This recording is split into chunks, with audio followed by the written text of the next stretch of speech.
Hello and welcome to another show. Hope you're all doing well. Who've we got in the side chat today? Got the Matlock Biker, Ken Brooks, Lily, Rhythmic Biker. Hopefully we might be seeing you a bit later, maybe, Rhythmic, I don't know. I have actually shared up the link in this to join the stream up there. I will put it in again, actually. Just paste it in while I'm talking about it. Quinn Peaks, hello, mate. Oh, Quinn, I did get your call. I was picking up my lad from work, so I was driving and I had to rush home to get to this. So I'll call you sometime, all right? I haven't forgotten about you. Mr. Sadler, how you doing, my friend? I was out your way today. I was at Tiverton. Me and Jed went out on the BMW for a little ride. Lovely it was as well. Really nice day to get out on the bike. And I'm sure lots of people have been out and about today on the bikes. It's been a really nice sunny day. So, yeah. So this is an open mic night, which basically means that, oh, brilliant, Jim's in. Basically means that I've left the link open, so you can come and go as you please. Jim, just so you know, I think I've only got audio for you. I don't think I've got a picture. But if you're okay with that, then that's fine as well. Just giving you a heads up there. Pooley, hello, my friends. Boat and Biker Bird, hello. Forgive me, I can't pronounce your name. Oh, South Africa.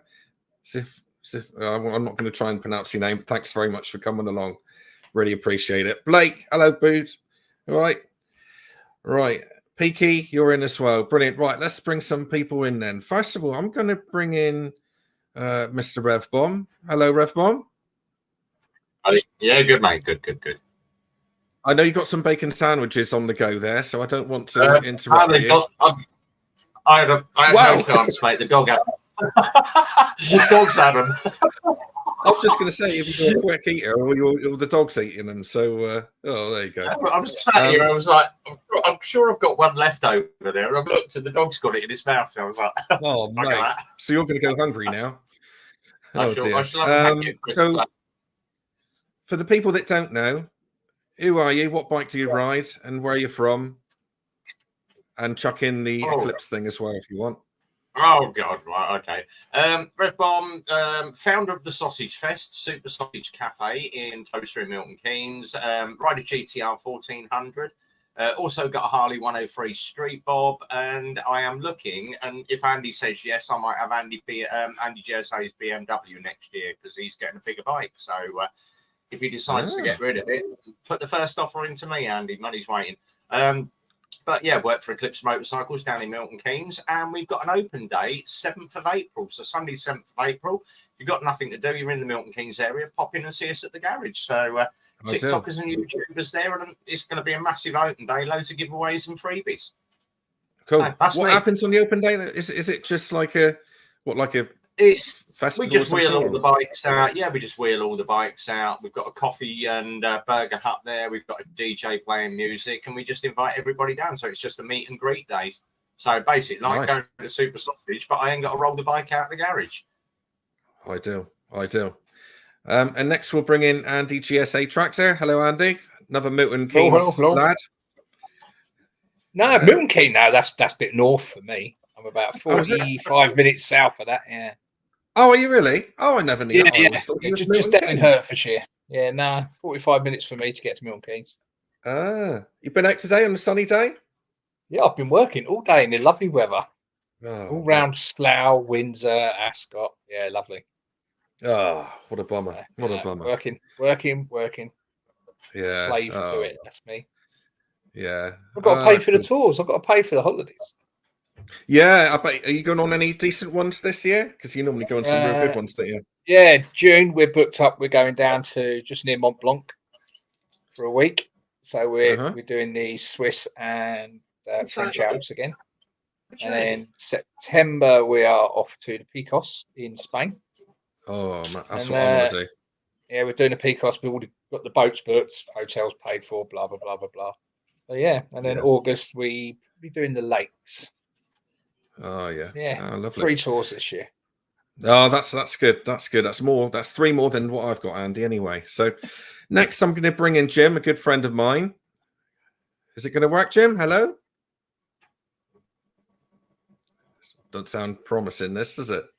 Say your dog get your sandwich, Red Farm.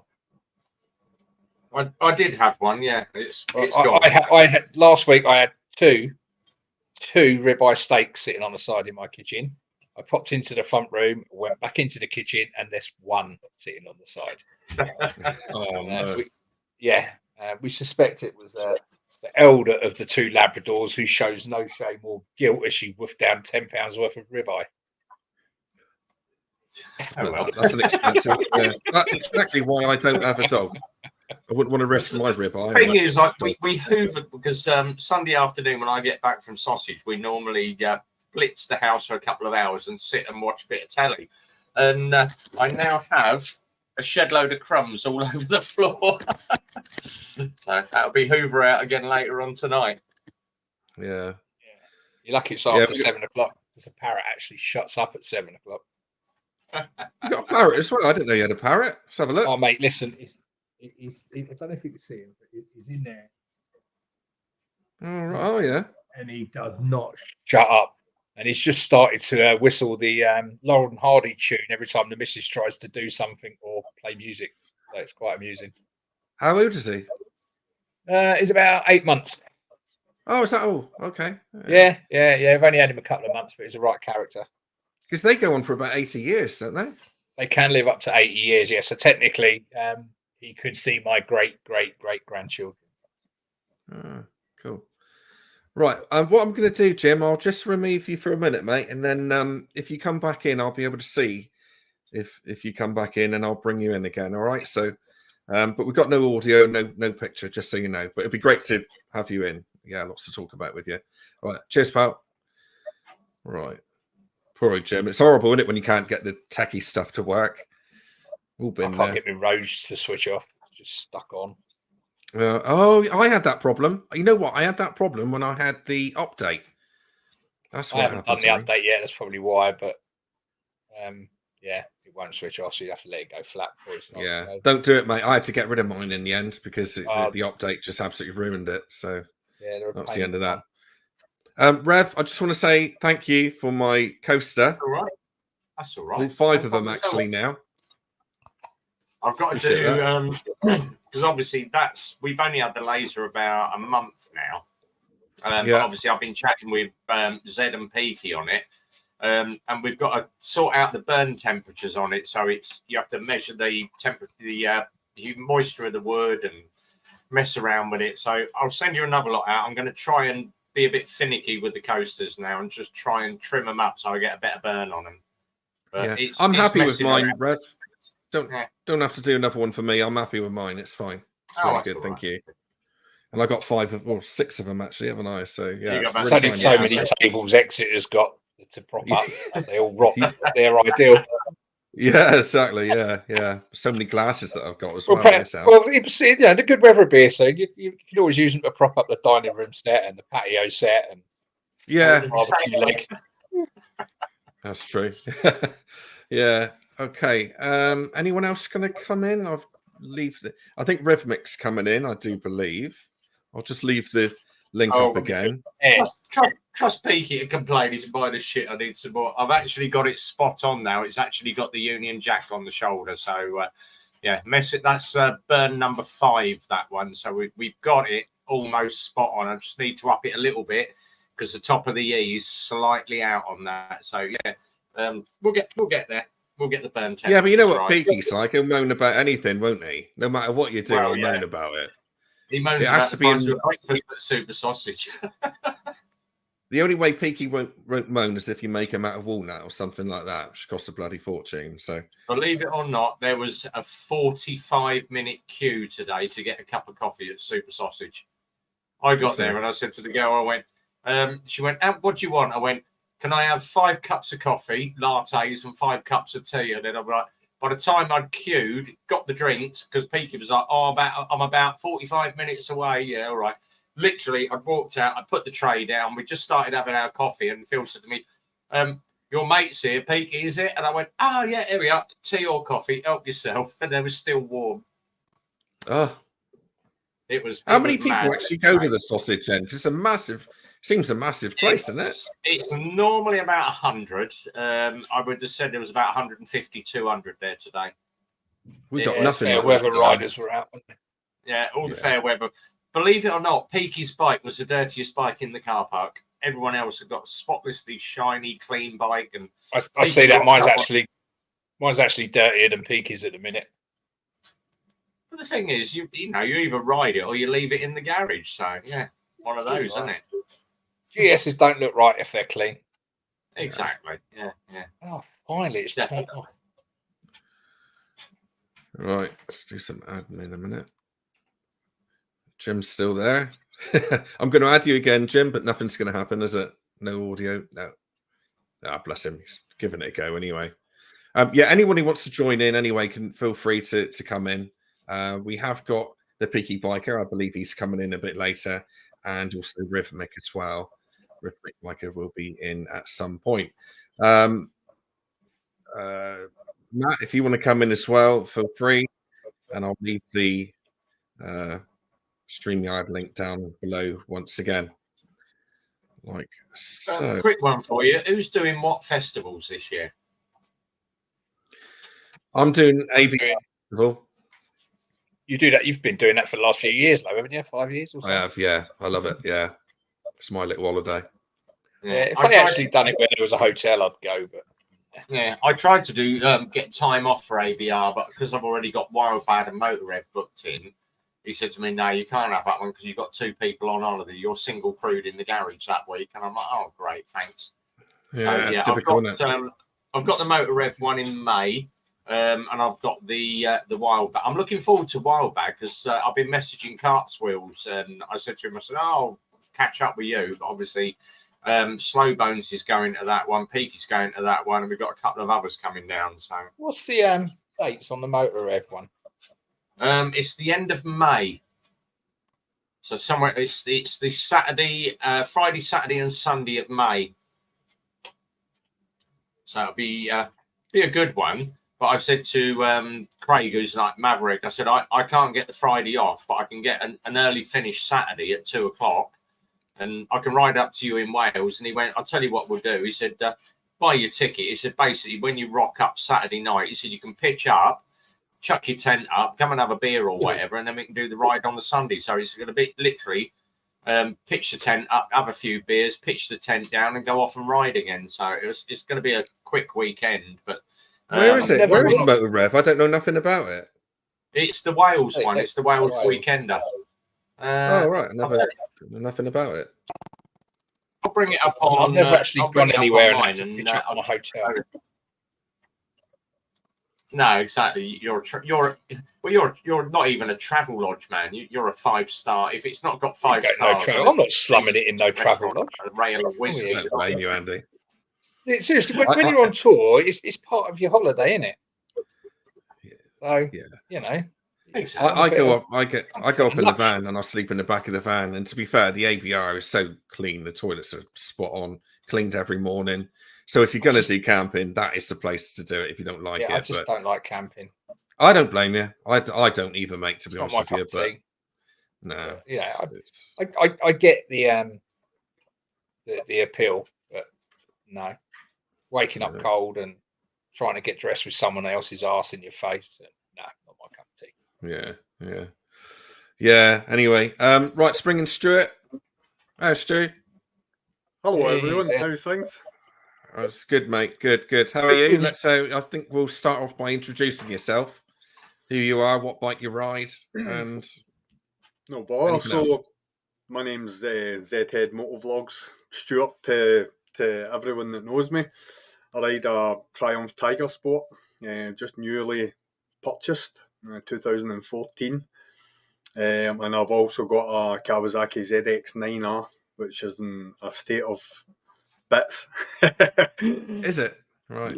Yeah. It's coming together. I thought you were nearly there. I've still got the rear swing arm. I've still got the bearings and that to get, so there's a couple of wee bits and bobs, but I need to wait to the better weather because I've got two bikes in the lockup now, so I need better weather to get the other bike out so as I can pull it out, because the ZX9R just now is stuffed up the back of the lockup. Yeah. Because that was it wasn't a sort of planned arrival. It was one of those ones where my wife and I were sitting and she basically said, probably the time's right for buying a bike. So She's a keeper. Yeah. I fully intended in having the ZX9R ready and running before I even looked at getting another bike, but it just happened quicker than anticipated. So it's kind of sort of pushed the ZX9R back a wee bit. Yeah. Good. And that having that Triumph has been a real game changer for you. You seem so happy with it. Definitely. It's taken me back to a sort of way of riding that I was enjoying, because I had a Kawasaki ZRX 1200. So that's more of a sort of upright stance. That's more of a kind of muscle bike. But the sort of Tiger Sport does have the sort of wide bars and is a taller bike as well. But it's got all the power you need. Handling wise is lovely. So yeah. I can't wait just to ride it for miles. Enjoy it in the summer. Yeah, exactly. Yeah. Andy, you were going down the KTM route nearly, weren't you? You're considering it, aren't you? Yeah, I'm booked in for the 1390 when it comes out to have a test ride. I'm going to hang on to see what BMW bring out at the end of the year regarding the new adventure, and then I'll make a decision from there. What's this I hear about something being a 1400? Is that another new adventure? The GS Adventure, they've said they're going to call it the 1400. Whether they're going to actually up the engine size or not, we don't know. So why wouldn't they do that on the road bike then? It doesn't make sense. If it's anything like it's a lot heavier in it. You're talking 30-40 kilos more. It all depends. If it's anything like the 1300, I won't be buying it. No. And I think you should. Can you explain your reasons for that? Because a lot of people won't know. I do, but there's a few reasons why. I mean, I personally not in love with the looks of the bike. I'm not even in love with the standard GS. I like the GS Adventure. For me, it's an ideal bike. I mean, I can get on my bike now and ride down to southern Belgium without filling up. Yeah. The new one's more sport and road orientated.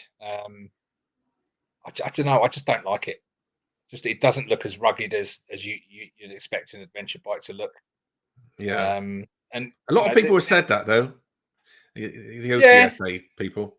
Yeah, I mean, it's just not for me. It's like anything else, Why didn't I buy, a Honda, or why didn't I buy this? It's just, people choose their own bikes, and but for me, even like the rear lights, the way that BMW are going, if you watch like Teapot One, Bruce, you've got to spend best part of 1,500 quid on the bike just so someone's not going to hit you up the rear end because they've decided to get rid of all the rear lights and incorporate everything into an indicator. I mean, it's cost me 200 quid on my GS to sort my rear end out, and that's got proper lights now. Yeah, but it's almost like they're running out of ideas, isn't it?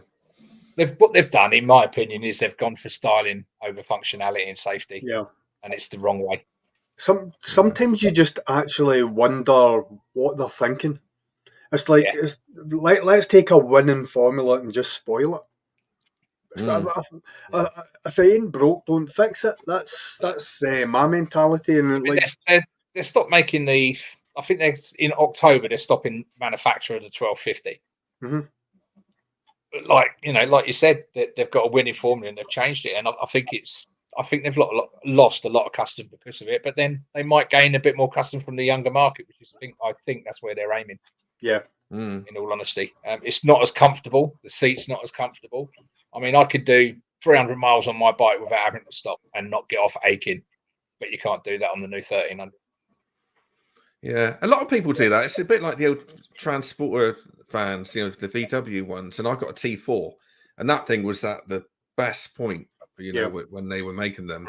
Whereas as soon as the T6 come out, or T5, T6, they're dual mass clutch issues and all sorts.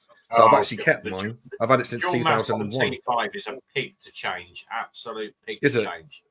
Yeah, right. Absolute nightmare. T4s were the best engine out, and there's a guy in Milton Keynes now that actually buys second-hand Volkswagen vans He literally rips the sides out, puts windows in them, boards them all out inside, puts a single bed, and he turns them into a camper for about 1,500 quid. He's knocking them out of 15 grand a pop.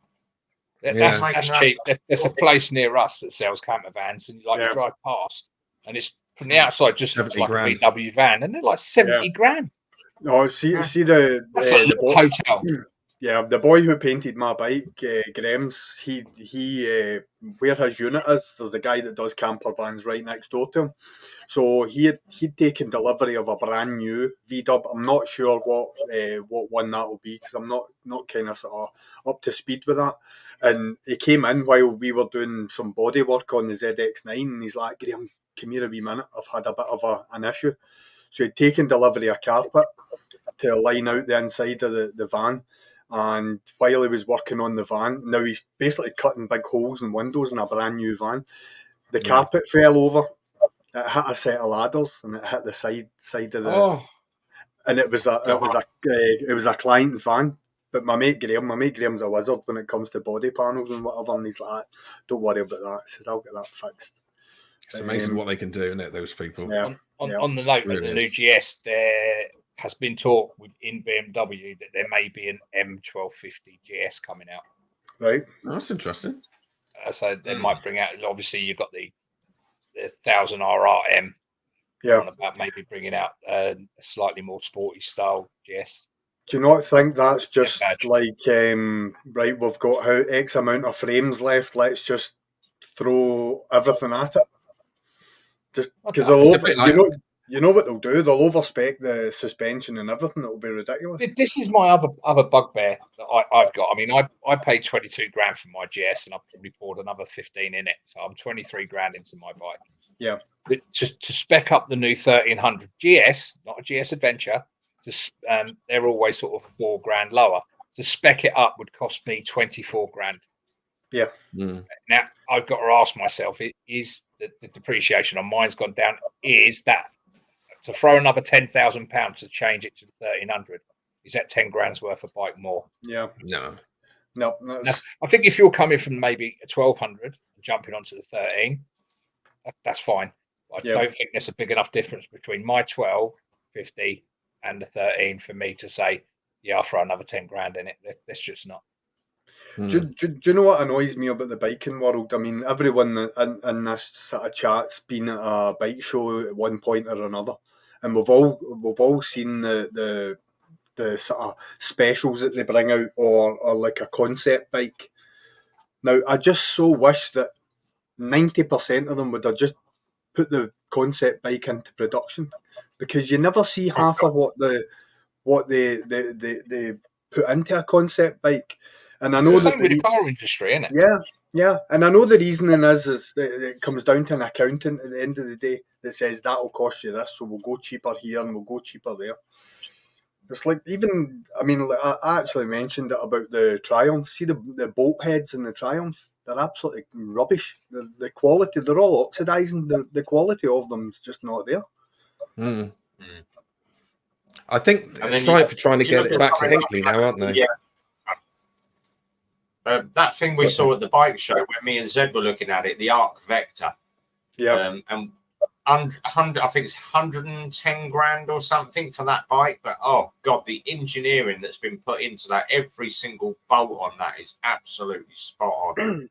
Have you seen the electric bike that Damon's bringing out? Yeah, the Damon Hypersport. Yeah, no, they're bringing out another one, and basically it goes into, it's got 2 different modes. See, if you're riding through town, like the handlebars and the footrests and all that move. Oh yeah. Have you seen it? I couldn't believe it when I saw it. I was like, I couldn't believe it. If you go back, if you go back a couple of years ago when Jim Diesel used to stream, but he used to stream with Diesel's Hogs Vlogs from America, Brad. Yeah, and Brad actually put a 20 grand deposit on the Damon Hypersport. He said, when it is 40 mile an hour, the handlebars go down, the pegs come back, and it's 200 mile an hour, 200 brake and everything. And they said to him, we're still waiting on the production line. It's going to be another 2 years before you get your bike. And he went, give me my deposit back. I'm not hanging around that long.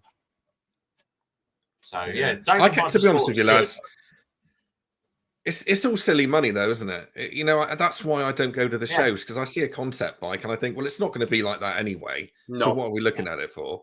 It just seems like a waste of time. The only reason I would go to a proper show is to see you guys and possibly to see the new Himalayan, for example, you know, when that come out. But apart from that, 5 minutes, I'm done. I'm out. I don't need to do anything.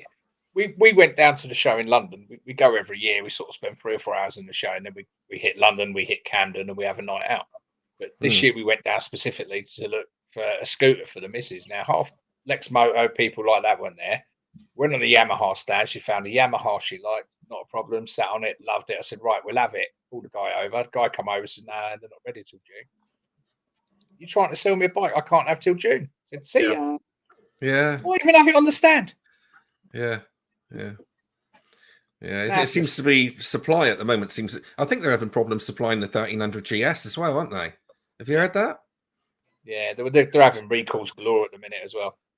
Yeah, why are they pushing 8 bikes before it's done, before it's ready to go? It's not difficult, is it?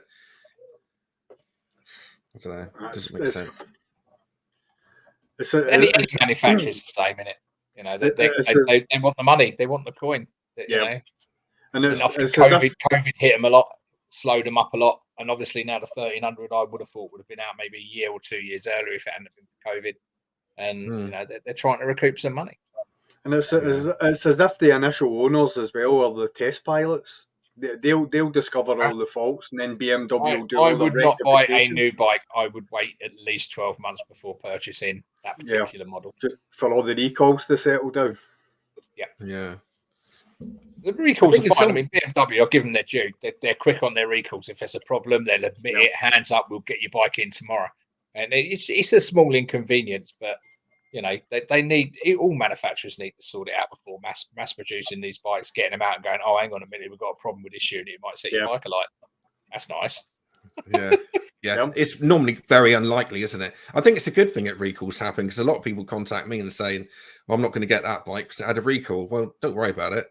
That's a good thing if it had a recall. I mean, BMW are doing a thing now where once the bike hits 30, all the R models, regardless from 2000, I think it's 2014 onwards, and once they hit 35,000 miles, every single bike's been recalled for a new drive shaft if it's a shaft-driven bike. Right. So whether you have your bike serviced by BMW or not, you can walk into a BMW dealership and they will replace your drive shaft at 35,000 miles free of charge. Fair play. Spring in somebody else. Cost a fortune. I'm not sure if you lot have heard of this guy. He's another YouTuber. He's called the Peaky Biker. Peaky. Hey, there I don't know it. Don't know him. I might sub him. I don't know. Who is it? You want to? Why is his head upside down? Oh, here we go, Phil Collins. Don't start on me. Peaky, you got a 1250 GSA as well, haven't you? And you've ridden the 1300, haven't you? Yeah, I at the time I couldn't do a review on it. Don't allow me, so I couldn't actually film anything. But for me, everything's plastic anyway. But you can tell the difference between cheap plastic and decent plastic, if that makes sense. And everything just seemed to be really, really small and fiddly, and they're really not learning their lessons, are they, from their competitors? You know, you buy a multi-strider now, or you buy a KTM, or you switch gears backlit. It feels premium. It looks nice. BMW haven't done that. Yeah, they brought out a new engine design and a new frame and a new seating position. Hang on a minute. People want to see the other touches. For a premium bike, you're paying premium money. You want premium quality, and you're not getting it at the moment. Well, that's half the problem. When I spoke to Bruce the other week, so Bruce Teapot One was saying basically, so he's got recalls. So all the backlight switches, they didn't work. He had a few other technical issues with it, but basically he's not had his bike for about 3 weeks by the sounds of it. So if you're paying, like you said, 24 grand for the bike, and then it's going back in the showroom for another 3 weeks to get fixed, and all the good enough, is it? That ain't good enough. You'd be absolutely pissed off after spending over 20 grand on the bike, and then you're sending it back within what, 2 months, a month and a half. It's all right if you're minted and you've got 4 other bikes in the garage, but for the likes of me, Peaky, Stu, Rev, yourself, etc., we all work hard for our money. Yeah. You know, when you're paying that kind of money, which is a big chunk of change, when you're paying that kind of money that you've worked hard for them to just treat it like, oh well, you know, it's just another recall, we'll keep it for 3 weeks. Yeah. Do you know what, one of the sort of things that I think is a massive issue, and like that'll be that the engineers nowadays, when they're designing these products, are all doing computerized testing and simulations. So basically, if whatever algorithm's been put into the system, it will give them any result that they want within reason. So like they're not getting that real world testing. Like you're not getting the test riders going out and breaking these things and then finding out what broke, why it broke, and whatever. And you don't get the discrepancies. No matter how good a wind tunnel is, you don't get the discrepancies of a proper wind tunnel, do you? Exactly. You can't calculate it. Some of the recalls are stupid. My last recall was for clips. You know, the clips that hold the pin on the back foot peg.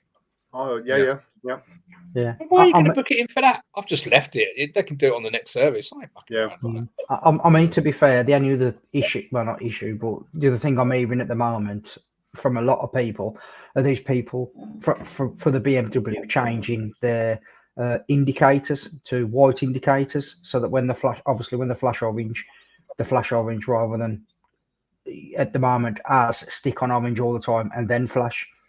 So a friend of mine, he changed his indicators, brought a bike, changed his indicators, took it back for the first service, and basically they just said, your bike's out of warranty because these aren't the BMW standard indicators. And you say, I've had a problem with that. The second reason is we haven't fitted them. So I fitted the WiserTech units on mine, the module. I fitted the WiserTech units when it was in for a service last time. They said, but they've changed the actual indicator unit itself. They put the how can that affect a warranty of a bike? So if your gearbox goes, they're not going to replace it because you've changed your indicators. I think you'd have a fair chance of fighting that. Yeah, but what you got to look at is if there's an issue with the electrics and you've changed something to do with the electrics. If it's directly connected, I get it, but they can't just turn around and say we've voided your whole bike's warranty for the sake of you changing your indicator. Well, a lot of dealers do use that as an excuse, don't they? I saw like insurance companies in it, any excuse. I saw one that was the BMW M1000RR, and the guy had basically taken the run-in limiter off it to do to put it on a rolling road. And basically, while the guy was warming the bike up and running up the gears, the engine started making a noise.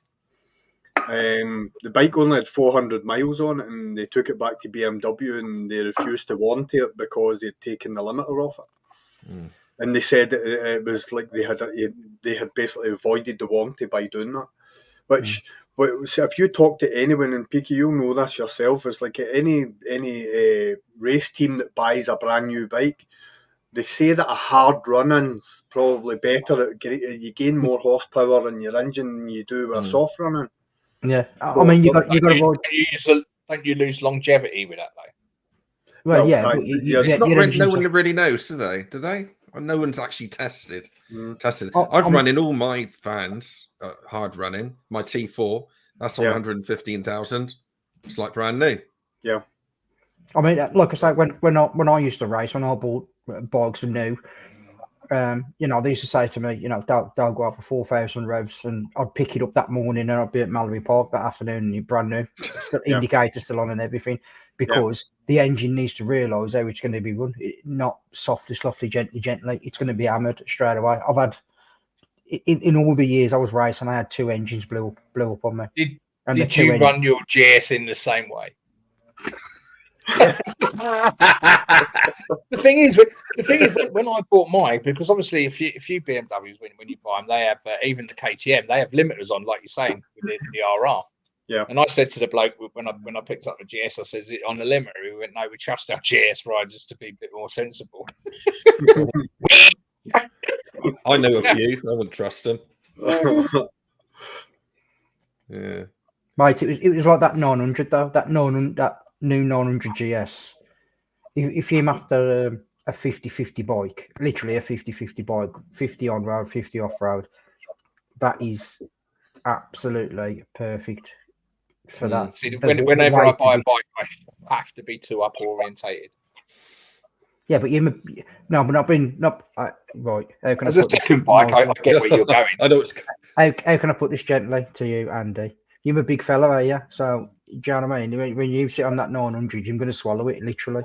But exactly, and throw the missus and some luggage on it, it'll sink. Like, you can't get anything on the back because there's no back. There's a back seat, but that's mate, unless your arse is like a 50p piece, you ain't going to get on it. Do you know what I mean? Well, you've had it's it. Time. Yeah. I'm sweet. £2 coin. But what I'm saying is it's actually made as a competitor to stuff like the Tenere and stuff like that. You've got the shower suspension. It's orientated, isn't it? Yeah, but what I'm saying is these lads who do a lot of off-roading, shower riding, and all the rest of it, because it's a 900 and because it's a light, mate. Genuinely, I only took it up and down the street because it wore insured at the time. It was absolutely phenomenal. Honestly, if they could do me a deal on my bike, I'd chop my bike in against it. And then that's how good it was. It was brilliant. Are they still selling the XR 900? Because I took that one out in 2021, I think, maybe 2022. Yeah. They still selling that, or I think they've stopped manufacturing them. They're still selling them, but they stopped manufacturing them. It's the same engine, right? It's just a toned down engine. Yeah, it's the same engine. Because it's funny how like you can ride a BMW that's been made in, let's say, was it Munich? And they make a lot of them. Yeah, was it Munich? They make the GS. But then you ride one with the Chinese built engine, because that is a Chinese engine, isn't it? There is a heck of a difference. I'm not saying it's rubbish or anything, but it is a lot different than a proper premium BMW. Yeah, big difference. Yeah, like I say, if you're into that kind of thing, you jump on the Tenere. The only thing I'd say is I'm 5'8", 9, 10. And heels. With heels. I've got a 30 inch inside leg, and I was literally on my tiptoes. But on the flip side of the coin, you're going to be when I was stood up on the bike, going up and down the road, it was absolutely perfect. It was just, honestly, it was one of them bikes that, like my BM, I sat on it, and it was just a bit of me straight away, instantly. So you'd get that as a primary bike and not as a second bike? No, I'd get that as a primary bike, because you wouldn't need a secondary bike. No. You wouldn't need a secondary bike, because you could do the tours. Probably work for me just right. Yeah, you could do the tours and you could do the off-roading. The only thing you'd need, I'd say, is a second set of wheels to chuck some tyres on. So you've got your off-road tyres, or your 70-30 or your 80-20 tyres, and then you've got your road tyres. So you can literally, if you want to go out one morning, you can just, take your tyres out, half an hour, change your tyres, and off you go. Well, that'd be an ideal bike for anybody who's looking at kind of wants to do a bit of off-roading. Depends what spec. If you look on my video, that spec's one of the highest spec, and that was 14 grand. But with that, you get like the bar risers, you get the aquapothic exhaust, you get the full shower inner suspensions, the 9.5 springs as well. The see when I saw your video, Peaky. See when I saw that price range, I was actually impressed with that price. I thought that was reasonable for the spec. Yeah. Flat standard 11. I think it's 11.7, something like that. A flat standard bike. No one walks into a BMW dealership and buys a standard bike. I don't even know why they bother making them.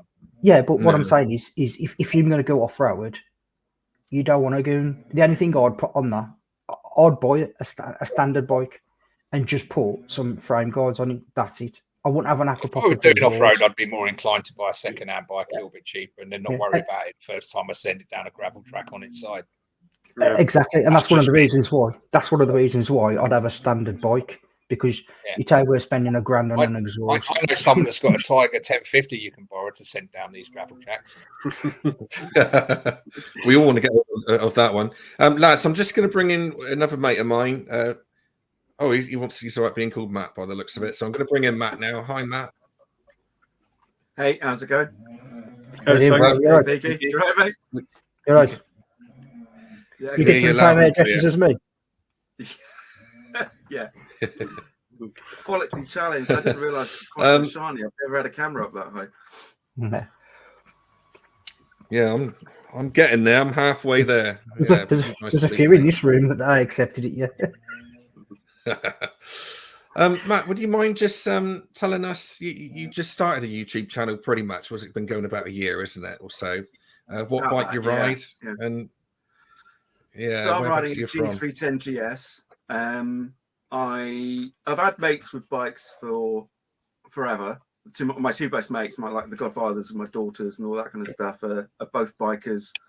One's going to go for his national observer with IAM, and the other one's just a biker. And I've always wanted bikes, but at the same time, I'm incredibly clumsy. So I thought I would wait until the kids were a little bit older, and there would be no issues with anything like that. So I got my license 2 years ago, G310 GS. Like I said, I'll have been riding for 2 years in about April. I'll have had the GS for 2 years in May. Ridden about 20 bikes now, I think, because I've kind of been getting out there trying to see what's out there and everything. But is that a dog? Pushing it out, banging them out. He's had a 20-minute walk, mate. He's absolutely shattered. I've also I've just watched your video about the IAMs because you was just gonna, you was just gonna. I'm doing I ain't fucking stopping. See ya. Yeah. But I've just watched that video of yours doing because you were just about to do the route. The route that you did before, you got to do it 6 times or something. What I think you were saying. So have you got 6 attempts or 6 times to do it or something like that, and then you've got to take your test. No, you kind of so you pay it's 175. I got it for cheap because I was at Motorcycle Live and signed up there, and they were doing a bit of a discount. And then it's usually an average of 6 observed rides where you go out with a rider who basically sits on your shoulder at the back and then kind of observes you and then says, right. And their memory is phenomenal. They'll go, why did you do this at? And I'm like, when we were even there, I don't even remember what you're talking about. I'd have to get the camera. That's why I record them, because I'd have to get the camera out and go, oh yeah. Anyway, so I'm riding with a 22-year-old. He's been riding since he was 16. I think he's the youngest master rider. He's absolutely amazing. He's riding on a Pan-European 1300. I'm there on my 310. So the first video I actually put up of that was me trying to keep up with my instructor, because or observer. He's 22 years old. Ride where he basically it's 22. He says basically, you follow me, you follow my lines, and I'll talk to you. We're using centers and all that kind of stuff, talking to each other. And so I put that video up, and people went absolutely mental about it, because they're like, oh, typical instructor. He's out on a racetrack, and he's leaving you behind. You should ride your own ride and all that kind of stuff. And I'm like, you've got to concentrate on the trying part, rather as opposed to, this is me trying to improve myself. I'm trying to improve myself. I'm trying to do what the master rider is doing. But everyone else was just projecting all their insecurities. It's really weird. You mentioned I am. And as Steve likes to say, all the Nigels come out. And, you've got polar opposites. Some people are like, that's a really good ride. You did really well. Others are like, I don't like riding by rules or numbers. But they seem to forget that, you like with my martial arts and stuff, you just adapt everything. So I'm now learning how to do, everyone learned how to do it with the DVSA. You have to ride like this in order to pass. You have to do your mod 1, your mod 2, and you have to ride in a specific way. If I rode as an advanced rider in my DVSA, I'd fail, because I'm straight lining. Can I just say as well, Matt, is one which annoyed me, which is a typical downside to some of the comments that you get, is that when you were going around the corners trying not to use the brakes, within reason, of course, and then somebody piped up and said, well, if you need to use your brakes, you should use them. Well, it's just pointless, isn't it? It's a pointless comment, isn't it? It's just the internet that's the problem. And an understanding of context. But someone said, I don't understand the obsession with not using your brakes. I'm like, well, it's not like I was riding through a town and the pedestrian steps out and I just mow them over or I avoid them. I'm braking, but I'm using my, my limit point of view. I'm looking at where the road is going, where the corner is. Is it approaching me? Is it getting farther away? And I'm then using that to, roll off the accelerator, use my gears to brake. I'm not necessarily touching the brakes to, everyone's like, oh, you should be touching the brakes to let people know that you're slowing. Well, no, everyone should know that I'm not going to go hooning into a corner, which has got, three chevrons and is a 90-degree left turn at 60 miles per hour. I'm going to be braking. So, well, yeah, okay. I don't know. I would have made it. No, you just you trust you trust your tires. 1 degree. But there's loads. Obviously, there's loads of factors either. At the end of the day, do you know what I mean? You've got the quality of your tires, the quality of your brakes, the quality of your discs, the quality of what's sat in between your legs as well. Because you will only ride until you scare you. Gonad law. Yeah. Do you know what I mean? Most people are counter steering and dragging the back end anyway. I mean, I wouldn't say unfortunate, but mine are pretty big. So I'm when I ride, if somebody comes past me, I'm willing to chase them, and I'm willing to kind of obviously the amount of years that I've done racing, it's not so easy to flip that onto the road, if that makes sense. I need a little bit more road traffic. At the end of the day, if you're all doing the correct speed limit on the road, there wouldn't be a problem anyway. Yeah, well, you don't. The trouble is, what we got in Devon, I don't know what it's like where you guys live, but our potholes are absolutely shocking. So I'm trying to maintain correct position on the right-hand bend. I move into one, and then there's potholes. So I have to come out. This is why we ride adventure bikes. We don't worry about the white line. And then the white line is like 30 feet of a 2-inch deep pothole, and there's no, the white line's gone in Devon. It's just you hit that, mate, and you're in it. And I love touring because you get in Europe, you forget what a pothole is. And they got sussed over there, haven't they? Billiard tables. You go to Austria, you go like to Bulgaria, the roads are like billiard. Yeah, they're like billiard tables. And you can actually then, when you get over there, you can then actually concentrate on your riding and your positioning in and where you should be on the road. Over here, you're constantly thinking hole, bollocks, hole, oil, hole. You can't do it. I was actually watching a German company laying tarmac, and they were putting like a mat down, which was like reinforcement on it. Why, Zed? Basically, like 3 o'clock of the morning or something. One of them videos. No. It was it just came up on my shorts feed. Lads, I'm just going to bring in somebody else as well. He's a good friend and good subscriber of mine. He lives about 12 miles away, and hopefully the technicalities are done now. Jim, you there, Jim? No audio, mate. You're on mute, mate. Is that me putting you on mute? Clem, take your finger off the button. Take your finger off the button. That's it. You're in now. Try that, Jim. No, it's still not working. Oh, bless him. You must be. Oh, he's had a go at it. I would say he's pulling his hair out, but we've all done that. Hello. Jim, I'll take you out, mate. What we'll do is we'll have a test at some point, all right? And I'll get in contact with you and we'll run a test. Such a shame, mate. I will get you in, and in fact, you might have your own show because you've got some stories to tell. So, okay, Jim. Adios. That's such a shame, isn't it, when you can't get the audio to go? It's horrible. It's frustrating as well. But going back to the IAMs, I'd quite like to do something like that because, like I say, I learnt my craft on track, not on road. So sometimes when I progress on the road, but my lines are completely off because I'm looking at it like a racetrack rather than.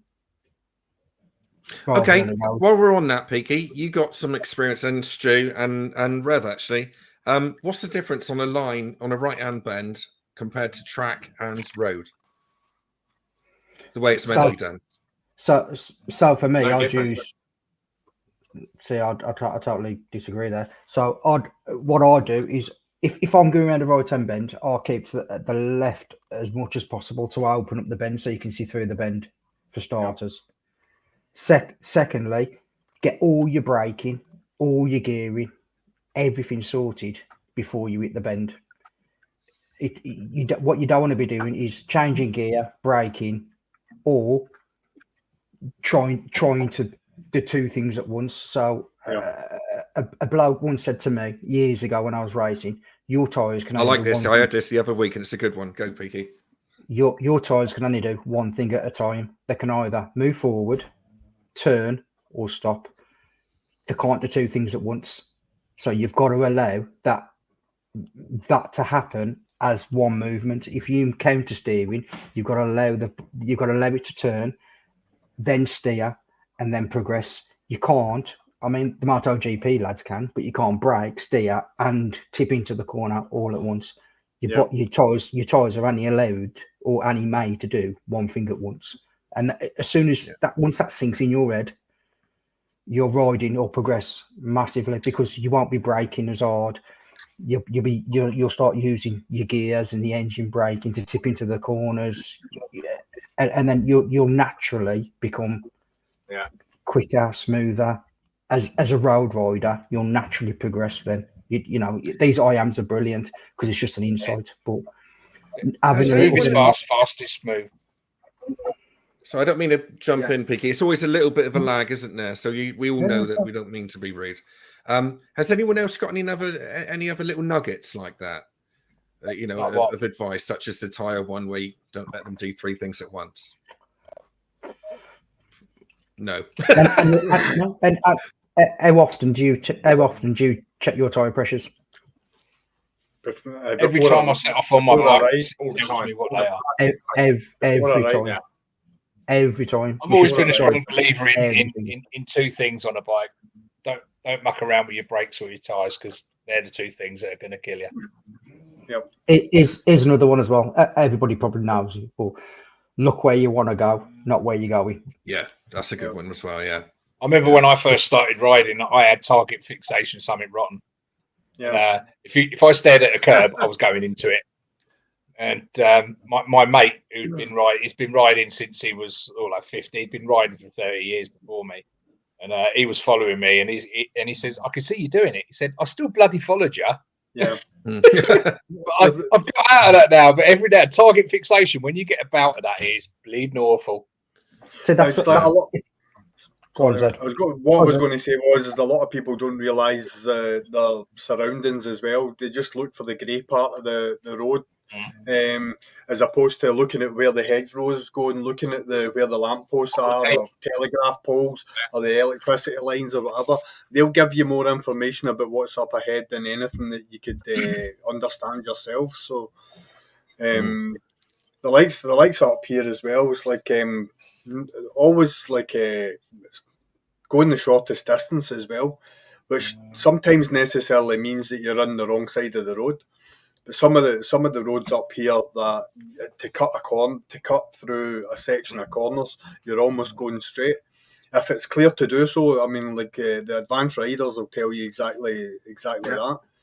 Straight line it. One thing that I've learned, I've started to practice just recently, is instead of looking around the corner as far as you can, kind of look through it as if you got X-ray vision.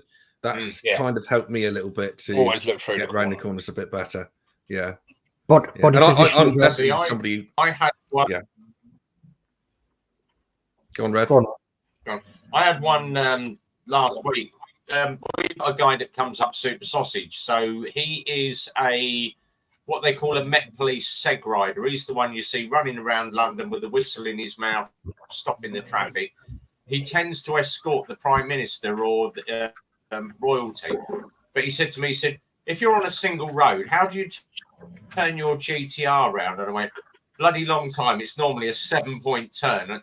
And he went, no. He said, what you want to do? He said, if you're sitting in the road and you want to go back the other way, you turn basically full lock left, tilt the bike into the right, hold the back brake and gun the throttle, and the bike will turn itself. And I went, how can you do it on left lock? He said, exactly the same as you were going into a corner. You're counter steering the bike the opposite direction.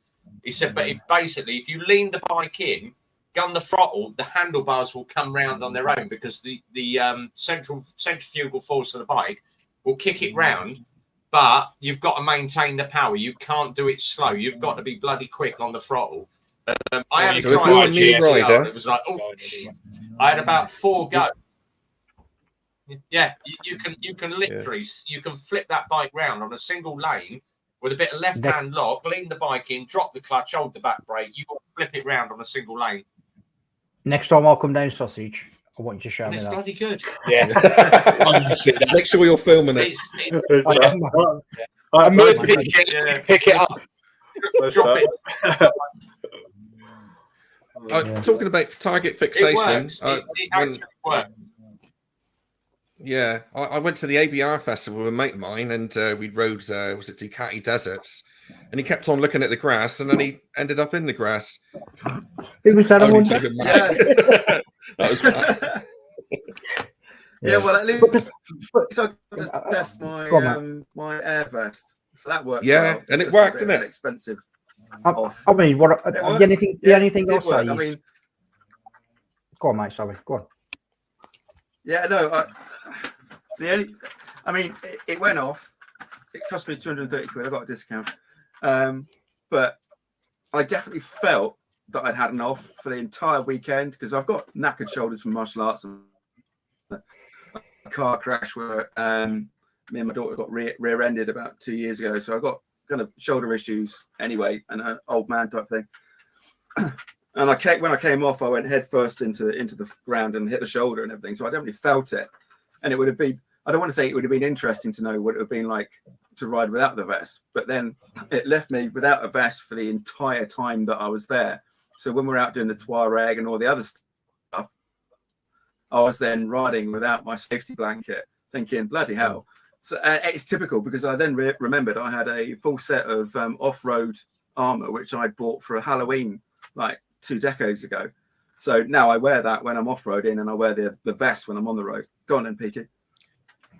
No, mate. All I was going to say, I was just going to reiterate what you were saying. Really, just to say that, if you should never ride at 85-90%.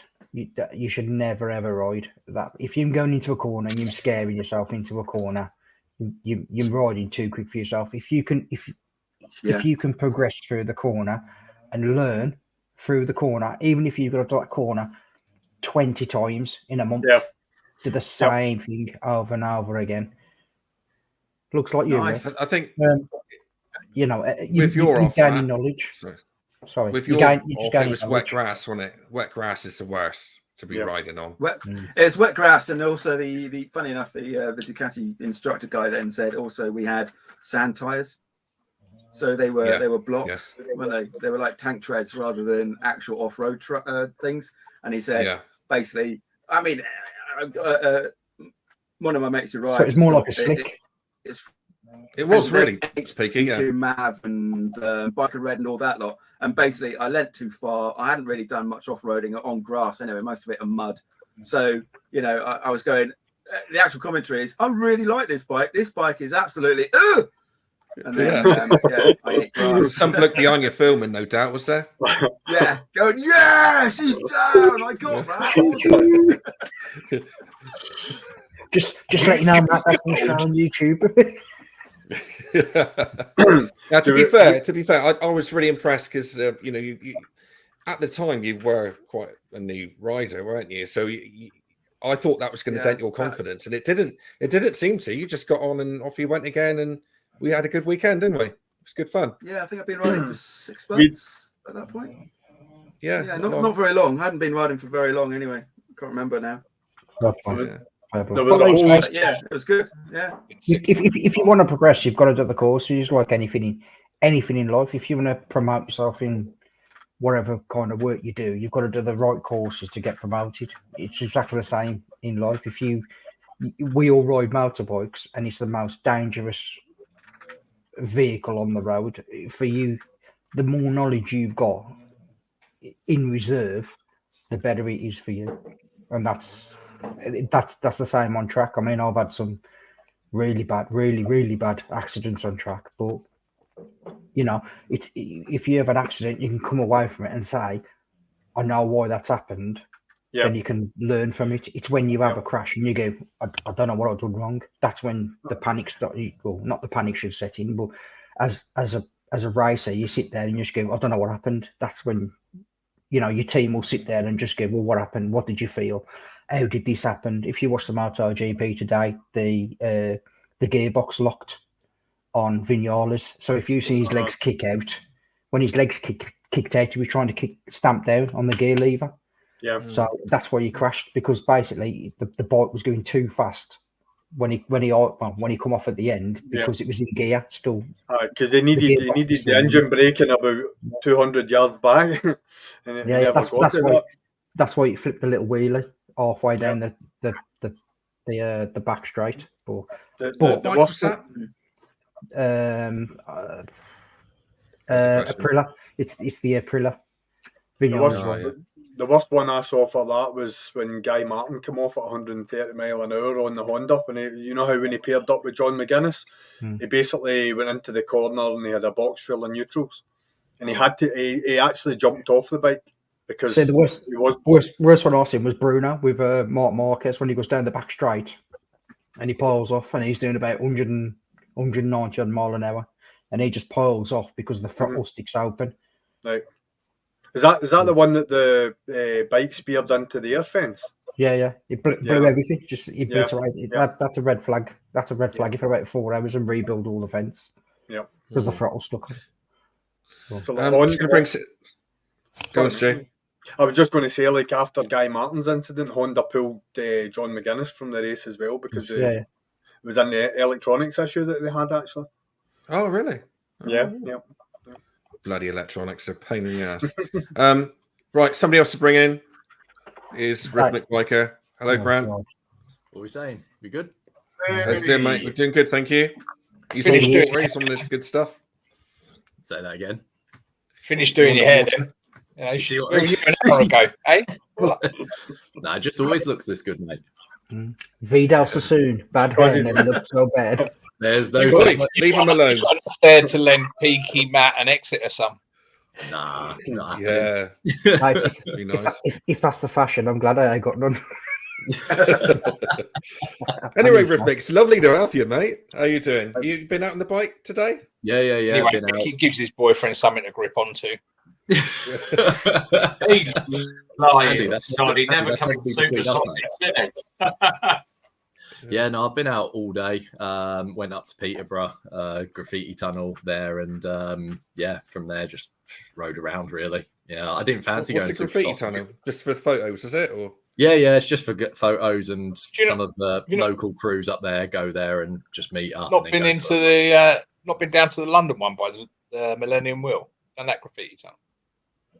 Yeah. No, I've done that with the TikTok group that I was riding with for a bit. It's all right there. It's just because they've got like a weird club bar area in there as well. So we went on Friday night and it's hectic because you just got drunk people everywhere. And that's the one in Peterborough, is it? No. That's the one in down by the I've been down there twice, I think. Yeah, it's crazy down there. Like if you go during the day or like during the week or whatever, it'd probably be good, but not on a Friday or Saturday night. It'd be we used to go down to the Ace Cafe, and then about 11, 12 o'clock head down the graffiti tunnel through London. Yeah, we are now, when we meet up on Friday nights, we're now meeting up at the Ace Cafe. We were meeting up at Bike Shed. Is that still shutting early? Yeah, it's not open too late. So it's fine because obviously we can then just get on the bikes and go for a ride and whatever. So it's not too bad, but yeah, I haven't been down. We probably ain't been down the Ace for a good year or so. It's all right. It's just, you do worry about it, don't you, going forward? Well, it used to be good, but it's always the illegal bike. It's the illegal people on mopeds that cause the problem, not the normal bikers, and it's a shame. Because it was a really good Friday night, albeit a bleeding boring ride down. But Yeah. Right, No, lads, we'll never be The the only same. good thing is that there's no speed cameras on the bottom part of the M1, and you can actually flat out. So That's great, isn't it? It's great. That's my way home every time. Just Yeah. gone. Until you get to junction 6, you haven't got a camera. Away you No, go. exactly. It's great. It's absolutely awesome. Come on, Exeter, spit it out. I've given up now. I'm going to go. Nah, now. go on. Well, no, it's a question for you. I've got a list of questions. There's about actually 30. I'm not going to do 30, am I? I'm going to have to do another cast. So we'll start with Andy. And what inspired you to get into motorcycling? Now, I'm going right back now. I'm going back to when you were a baby. Did you see a motorbike going by and think, I want to get one of them? I used to ride bikes somewhat on the wrong side of the law when I was about 14 to 15. I got out of it once I learned that I got more sex in a car than I did on a bike. Then I got to sort of 40. Well, that's more than none. And then I sort of, grew up, had kids, sort of put bikes on hold, and then it turned 40, and then my mate turned up on a brand new 690 Super Duke, and I'm like, "Oh, give us a go." And 5 weeks later, I'd passed my test and bought a bike.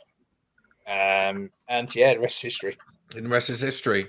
Said, love touring. I'm all about touring. I just want to go to Europe. The guy behind me, that's who inspired me to become a bike rider, Barry Sheen. Oh, yeah. Growing up watching Barry Sheen fighting out with Wayne Rainey and Mick Doohan and Kevin Swanson. That it was just such an era for bikes. 500cc two strokes. Just absolutely amazing. I don't know if any of you have ever watched the documentaries called The Unridables. Unridables, yeah. Yeah, so that's one to watch. It's a whole story about the whole era of racing. Barry Sheen, basically, a lot of people thought he was a wee bit arrogant, but he was quite an advocate for motorbike safety. So yeah, that comes out in the what's the name, do it in the TV program. Yeah, absolutely. Because obviously, and at the time, a lot of the tracks had Amco barriers, the metal barriers and stuff like that, and some of them had catch fences, which were just wooden staked fences with the wire going across them to stop the riders from sliding. Such a great idea, and basically, he championed that. So from that, growing up, I was never allowed to have a bike, and when I stayed with my mum and dad, my mum said, as long as you're in this house, you'll not own a bike. So I didn't have anywhere to put it. So I had to wait until I get my own house. Yeah. And then, like Andy, the house, the kids came, and so on and so forth. So it was a wee bit later on in life that I managed to get my test, but I've never looked back since. Excellent, Stu. Thank you. Rev? Keep it short. Rev was inspired by Street Hall. You want a bloody life story, though? I started at 5. My granddad got me a little 50cc with a chainsaw engine in the back. So 12 years old. I don't know if you can see that. My dad got his bantam out, put me on the front, put it in gear, and he used to put his feet down. My dad was 6'5". Put his feet down. So basically, there we go. That's me riding his bike. At 15, he crashed his bantam and said, there we go. What a crap show. There we go. Right, there you go. So I rebuilt his bantam and I had it as a scrambler. He bought me a KX250 at 14. I went off motocrossing, had a passion for motocrossing. Team KTM approached me, asked me to be one of their riders. I went out and did a senior riders race as a junior schoolboy, and went up against Graham Noyce. 17, passed me test, smashed myself up, and you all know I've smashed myself up. So wrote off my right leg, and they said you never ride a bike again. And I've been on bikes ever since. I had about a 20-year break where I had different. Let's have a look at that picture again. Different things going on in my life, but 10 years. Right, there we go. Hang on, let me bring it up again. In my gallery. So there's me. It was all blurry. As a very Such young, a it's a perfect picture. 14-year-old on a bantam. Look at 17. toys on there. I had a little bit of an off. I know, it was bloody awful. And then obviously Red 17, I It's made not just a getting interesting, isn't it? 60p.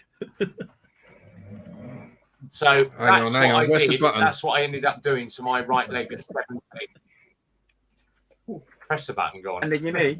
Oh yeah. What's that? Yeah, it's a bit bright, but yeah, I've got still pins in my right leg, so it said you'll never ride. Are you not laughing at my show? Stopped me 10 years ago. 10 years ago, I've known Phil at the garage since we were schoolboys, but obviously 10 years ago, lost my job, and Phil said, "Do you want to come and work for me?" So I ended up being his bike We need to mechanic. ask Phil So, and pay he's rise been up with decent broadband. Fucking hell, Rev. That's like 45 minutes of the show, that was. Okay, now. I know. Right. Yeah. Okay. Yeah, So I've ridden bikes all my life. thanks, Rev. Brilliant. RB, the other one. Oh fuck! Sorry, the 360 comment killed me. The 360p from his quality. Sorry, this got me. That has. He's a funny bloke. That's killed me. So yeah, I'll keep mine short and sweet because Rev's probably taken up my time. No, yeah, it's fine. so You've done fine. That's right. I was 16. I needed, I just wanted something to get about for a bit. I kind of had a lot of mates that were getting into like peds and that sort of culture. Do you know what I mean? A bit of the sort of teenage hoodlums and shit like that. And I fancied it. So I got a 50cc ped, had a year of being a menace on it, you know, crashing it into every curb I could find.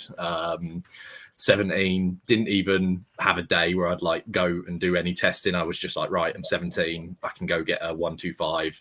So I went and brought a YZF, which at the time was quality. And again, just sticked with that crowd. I had to hide that from the football club because we weren't allowed stuff like motorbikes or to go snowboarding or stuff like that. Stuff like that would all have to be passed with the club. And I never bothered. I just bought one and kept it in the garage and just rode it. You know, never told anyone. And then yeah, we've just gone on from there. We've never lost the love. We've carried on going. 19 did my A2. 21 did my A license. You know, I've done it as early as possible for each one, and I just absolutely love it. There's no better lifestyle, is there, really? And unlike a lot of the gents in here, I won't make the mistake of having kids and stopping for 15 years. So yeah, don't need that. Keep your money, mate. Yeah, I'll keep my money. I need to spend it on bikes. Bag up, Matt. Bag up. Don't be a fool. So like I said before, always wanted a bike. I really like the off-roading side of things. Obviously, I like the on-roading now. I actually attended a Vanessa Ruck where she said you really have to concentrate off-road, but less so on-road. And I was thinking, well, hang on, I actually feel more anxious on-road than I do if I'm just kind of. If you're off-road, you're going to kill yourself. If you're on the road, someone else is going to do it for you. Yeah. I like being in charge of my kind of cock-ups. So, I got the 310 because I did my CBT on the 310, and then I went straight into. I did the rookie to rider, so I got all my kit and my bike and the DAS. I put a bit of a deposit down, put some bars on the bike because of what came with it was shit. And I pay about £100 a month for my bike kit and DAS. So that was an easy way of getting into a hobby instead of going to the missus. Oh, by the way, I'm just going to go and spend £6,000 on a bike, 1,400 quid on. Sounds like me when I go clothes shopping. 1,400. Yeah, exactly. Yeah, but funny enough, the reason I can't spend that much in Oxfam. Yeah. And how much that parachute? Yeah, you can. Yeah, good Oxfams. Yeah, you've got to go to good ones. But like Stuart, my mum was like, you're never going to get a bike, and if you get a bike, you're gonna die horribly and all this kind of stuff. So I did the test, and I didn't tell her. I'm 48, and I'm still thinking I'm not telling my mum until I've done the test. So I passed the test, got the bike, and I went to it. I phoned up and said, she said, "Oh, what have you been up to this week?" I said, "Oh, I had a kidney stone, and because I actually had a kidney stone during my my DAS, so I took half of the Wednesday off, passed it, and then was back on the bike on the Thursday type thing. And it was also during that really bad storm." I can't remember. It began with E. Anyway, so I phoned her up and said, "Oh yeah, I've bought a motorbike and passed my session." She went, "Oh, how exciting! We'll just have to ride around and see." And I was like, "All these years, all those years, all these bloody years." Yeah, but anyway, so yeah, I've come to it late. You know, I'm 50 now. That's right. But like I say, I think I've ridden 20-21 bikes in 2 years, including the Tricity 300, which I think is absolutely amazing bike. I'm going to trade in the GS because I did the Honda off-road course last year on Exmoor, which is absolutely brilliant, riding Africa Twins, which is a bit of a jump, you know, going from a 313 to an 1100cc motorbike off-road. But that really built up my skills, and I can't turn the ABS off on my bike. I've got to put risers on it. I've got to put new tyres on it and everything else like that. So I'm probably going to go for a Vosges because I'm not going to be able to get to ride a Hemi before the ABR because I was down at CMS and I said, "Have you got any test bikes?" And they went, "No." Test bike was supposed to arrive in February, but now it's going to arrive in April. And all the bikes that were supposed to arrive, you know, bloody hell, Matt! I think we're going to have to. I think we're going to have to call you the Exeter Rev Bomb, aren't we?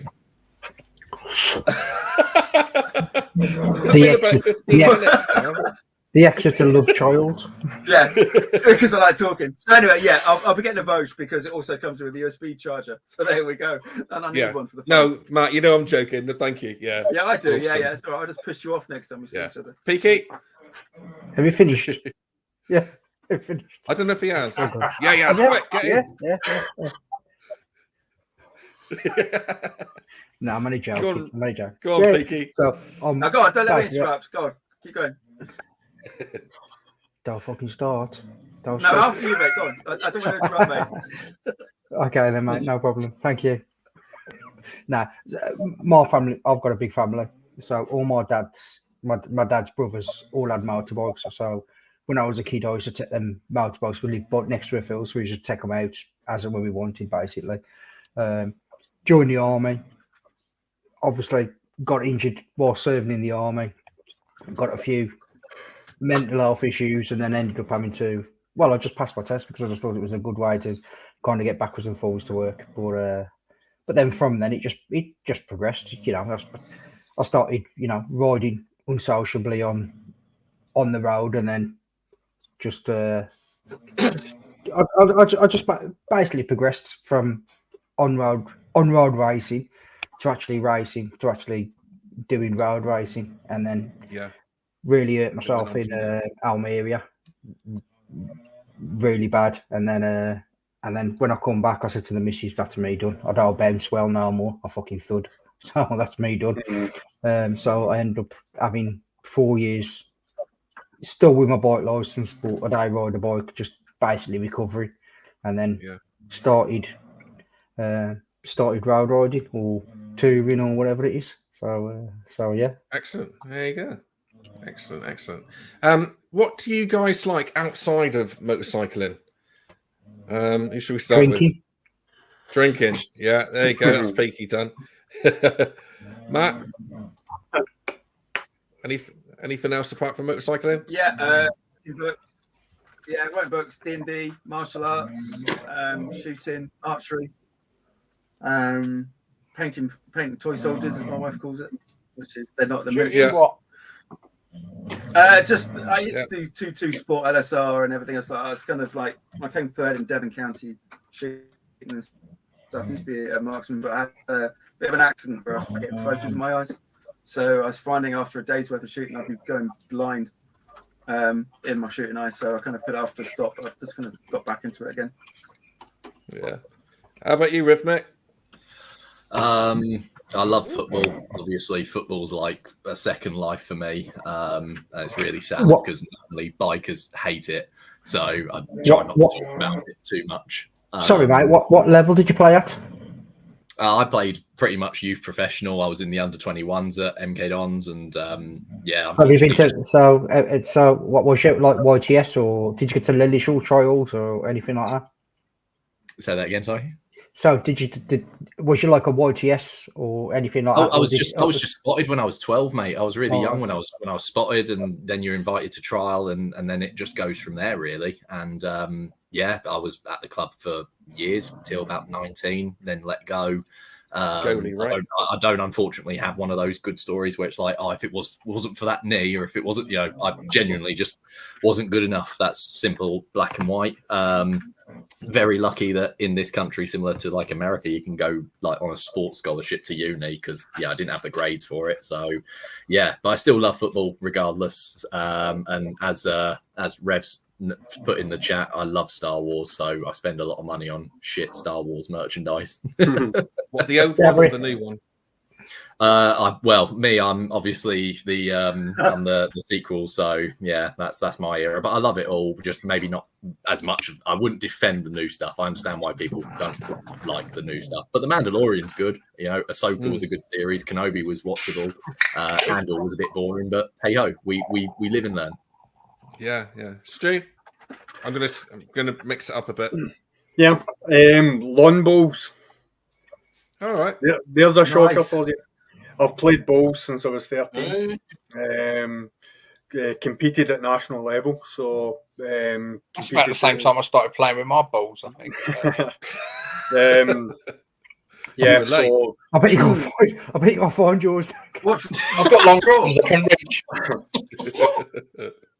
So basically, I played at national level. So basically, what happens is there's 32 districts in Scotland. So you win your district, and then you go to the national championships at Ayr to play to become the champions of Scotland. So I've done that. Sadly, get beaten in the quarterfinals by a single shot, which was a bit hurting. But that's. Are younger people coming in, Stu?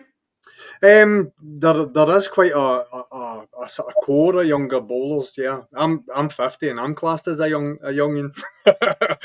So no, but there is a good group of young sort of members in the sort of Scottish academy as it is.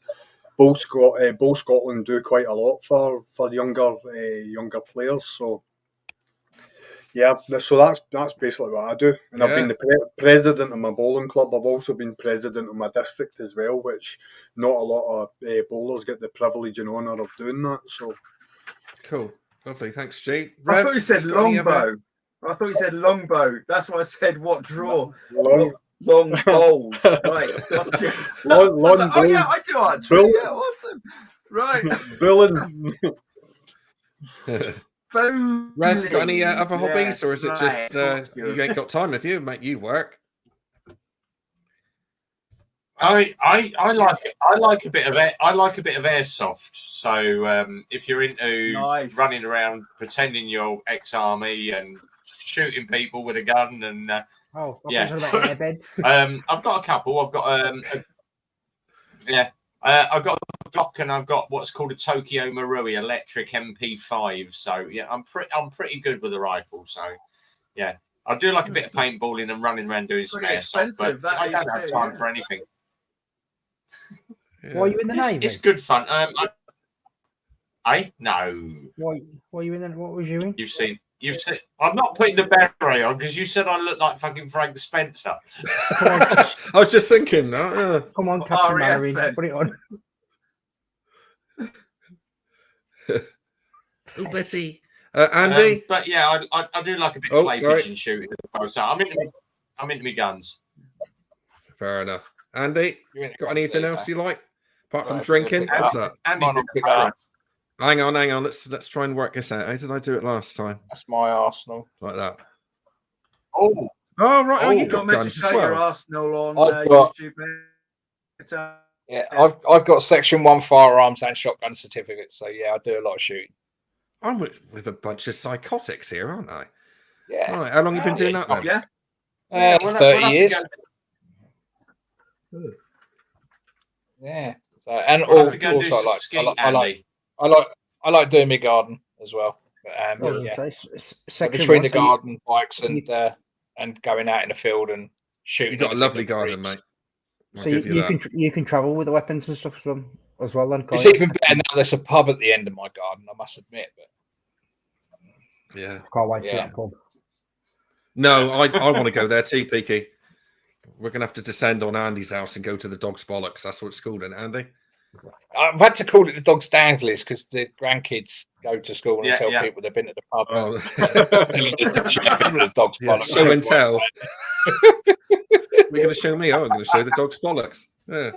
Are you in there now, Andy? Is that where No. It's been pretty much all winter. It's so wet down here. I mean, it ain't stopped bloody raining. Is that through the strippers? No. Oh, sorry. That's where the pole is. This is the exeter-rider show, Peaky. So please, come on. What's he got on his finger? Has he got a little Michael Jackson thing going there on his finger? What's that? It's a. I rubbed it off. It's not a hairband. It's a hairband. Rhythmic, isn't you? You were the one pulling his hair. It's been around his nuts. Oh, Jesus. Bloody hell. Sorry, I apologise. No, it's fine. It's all right. Right, I'm going to go to have a toilet break, so I'm just going to put Matt in charge. You never told us what your extra hobbies are. Who's in charge?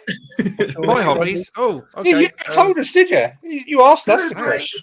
I haven't really got any. I'm just editing, and I just like doing family stuff, going out down the beach with the kids, and went out with my boys. I wonder how many minutes it's been like building houses. Exeter's gone red. When did you get red? I don't know. I don't know how to find out how you go red anyway, so I don't know. I could rely on you lot, though. I know that much. What else do I like doing? Not a lot. I'm guaranteeing you something. This is why we get on the podcast. Well, one of your hobbies isn't riding every time I ask you, isn't it, really? That's one of my hobbies. Yeah. If you go into your renovating the house. Yeah. That's a low. You'll get the message, show, Matt. Will you? No, I won't get the message. I want to keep stalking you until I fucking get you out. Sorry, what's that, Rev? If you go into your channel, look at your actual thing, and look at your individual feeds. You should be able to go into your live,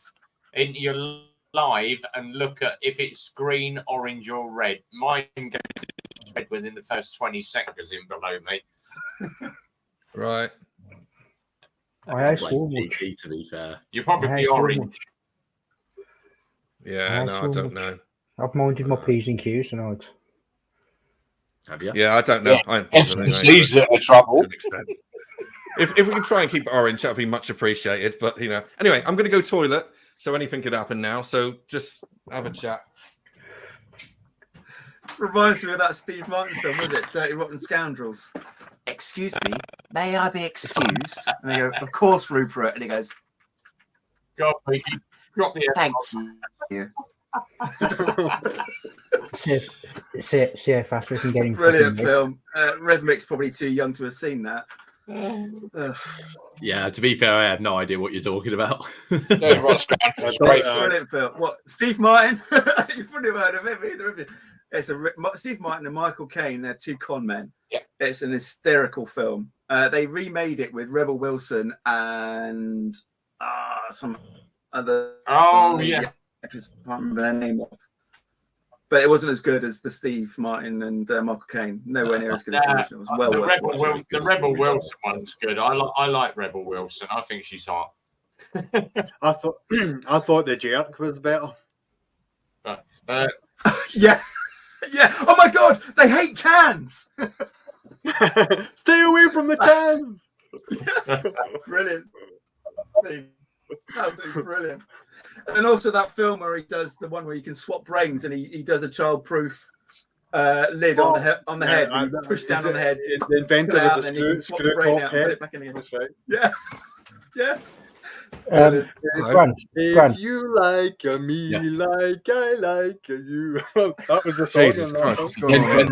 When these crackheads have stopped talking, yeah. Bloody Carrie, yeah. Thank God I'm back. Let's get you back on track. Let's start steering the rudder again. When you're going to get the Zazadar chipped, or at least remapped? Yeah, so that's it needs to happen this year because the fella that's doing it in Warrington's already got the the header pipes that I bought. So yeah, it's just a case of booking it in now. So what will you do? Will you have it remapped, or will you have a map put on it? Because what I'd do if I was you, I'd buy a switch, so you can have like a road mode and then a switch, so you can have it like But what am I ever but what am I ever going to use the road mode for? Yeah, I've seen you ride, mate. I've seen you ride. Nah, mate. I'm only joking. I'm only joking. Like I say, I just the it's just for wet and stuff like that. Do you know what I mean? So I'd have like a wet mode, not a wet mode, but a highly reduced mode, and then fucking balls to the wall. What I'd like to get is a second bike for the winter this year, so that I don't have to keep riding the ZZR in the winter, because there was so many fucking near misses because I got a Gen 1. I don't have traction control or anything like that.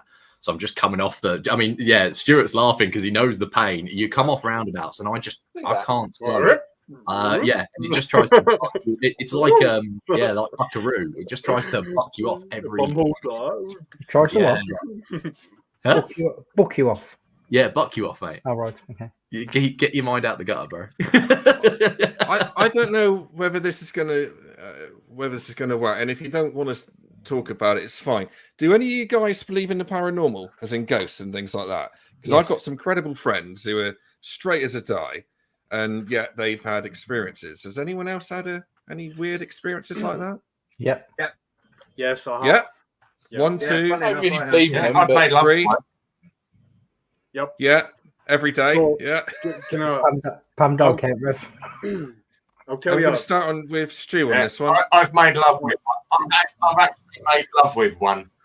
Okay, I don't know your name is Stu, Dave. Oh, sorry. Goat. I thought you said goat.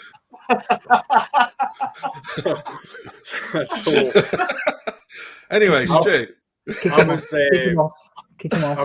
I was fitting a kitchen for my mother-in-law, and my father-in-law had passed away the year before.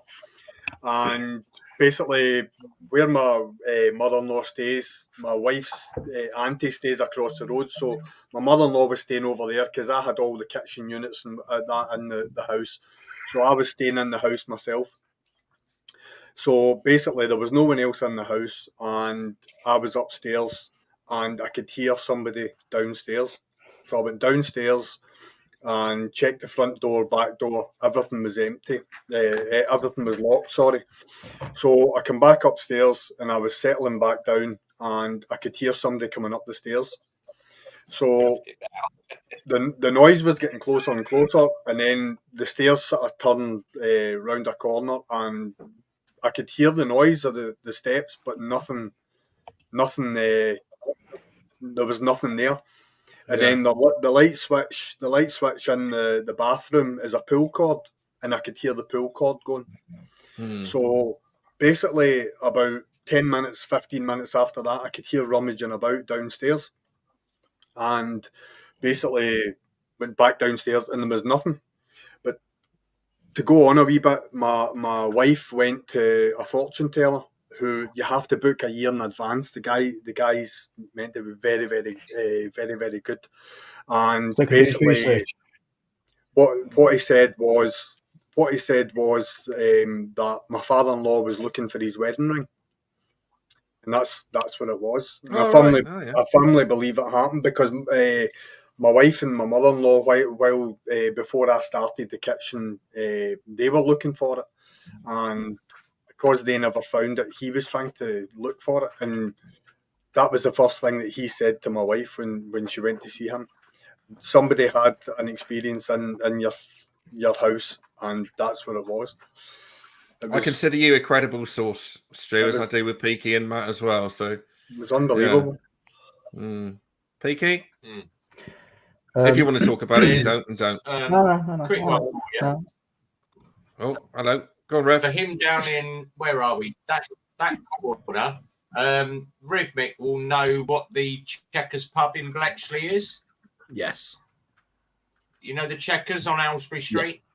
Yeah. It's had 7 landlords in 2 years, and they've actually shut the pub down now because none of the every time they put a landlord in, they refuse to work it. They've actually opened it as a haunted house, and they're doing haunted house viewings or basically ghost nights down there. The last landlord put a pint on the bar to serve a customer, and the pint moved down the bar on its own. And the bar was absolutely dry. And they said, it's like that, though. at night, the landlords can hear someone. Yeah, they can hear people. Yeah, no, it's not. But they Yeah. said they can hear the cellar moving, they can hear the barrels clanking, and they basically shut the pub down now and closed it. I'm one of those Well, people that's that the story. So Rivnik haven't knows had what any. the check is. Yeah, I haven't had any experiences like that, but I have to experience it to believe it. But if I did experience it, I'd permanently be my. I've only ever seen spaceships after taking acid. The rest of it's a load of old cock. Yeah, that's normal, though, isn't it? Yeah, Peaky. Yeah. So I live with my nan. I live with my mum and dad. And then once my nan died, I was basically too young to go into my own place, so I ended up going to a sheltered accommodation. And I sat on the end of my bed, and somebody was like tapping my foot at the end of the bed, and I thought it was one of the other lads fucking around, to be honest. So I sat up, and my nan was sat on the end of the bed, looked directly at me, and she was like, "Everything's going to be all right." And then I blinked, nice. She's gone. Yep. It's gone. Yep. And then I've had a few other things happen, like especially when I've been down or I've been struggling, and I've had a few moments where things have happened that have stopped things happening, if that makes sense. And it's almost like somebody's she's kind of stepping in, stopping me just certain stuff. Yeah. So do you know what I mean? Like I've lost my keys, and then I walk around the house, and I'm, I've had a row with the missus or whatever, and I'm absolutely fuming, and I'm walking around the house, I can't find my keys, settle down, walk round, and I'm on the dining room table, and I'm like, I've just walked past that about 7 times, and they're all there. You know what I mean? Guardian angel, yeah. Yeah. But like I say, there's a few of us here deal with mental health issues, but yeah, that's the one for me that I kind of don't believe in certain stuff, but that I do because I've actually physically seen it. She was sat there on the end of my bed for a good, 3 or 4 seconds. I blinked and she was gone, and it was my imagination because I was wide awake. Did it scare you, or did you just think? No. It does scare me. I just think the mind is a powerful thing, and if your mind believes that you see it, and there are explanations for it if you're willing to open your mind and look into it. But you believe what you see because your mind has seen it, and 100% you believe that. Yeah, but I was like a 15-year-old kid. Yeah, I'd had a bit of a rough time at the time, but as humans, we use 5% of our brain. What's the other 95%? But when you sit up, fake that one. Yeah, but when you sit up and there's a print on the end of the bed where somebody was sitting, where she was sat, then you could have kicked that. That's You know what I mean? You know what I mean? I was scared. I was worried. Nothing like that. Do you know what I mean? And obviously now as a 46-year-old bloke, I don't really get scared about stuff like that no more. Bumps in the nose and all that crap don't really bother me. Do any of you guys remember Ghostwatch back in the late 80s? Yeah, crap. That scared the crap out of me. Was that the Yvette Fielding? That's it, Yvette Fielding, yeah. Twaddle that was. Yeah. Oh, yeah. Yeah. And then they turned out it was all fake. It was all fake, and they had me and Sid done the ghost walk, didn't we, in Edinburgh? Yeah. That was interesting, but all the cameras went at the end, didn't they? And I think it was about 1991, so I would have been about 14, 13 maybe. And I struggled to sleep that night. That absolutely ruined my week. Mate, I was scared on trapdoor. No more else. Oh, yeah. What, Burke, open the trapdoor. What was that? 1991. 1991. Before that, 2 years later, 1991. I was in Northern Ireland. I was 17 in Northern Ireland. Right. 1993. 93, you would have been 16. Same as me. Well, 16 and 9 months, you can get to war. 16 and 9 months. Oh, right, okay. 16 and 9 months, you can get to war. You can go to war. Yeah. You can't drink. You can't fucking smoke. You can go to war. Yeah. Weird, isn't it? Matt, Yeah. So did you have one, Matt? Yeah. I lived with my family for a while in my grandma's house, and you could always hear footsteps going up and down the corridor, and people would be constantly going, oh, is that Matt or whoever looking out, and there was never anyone there.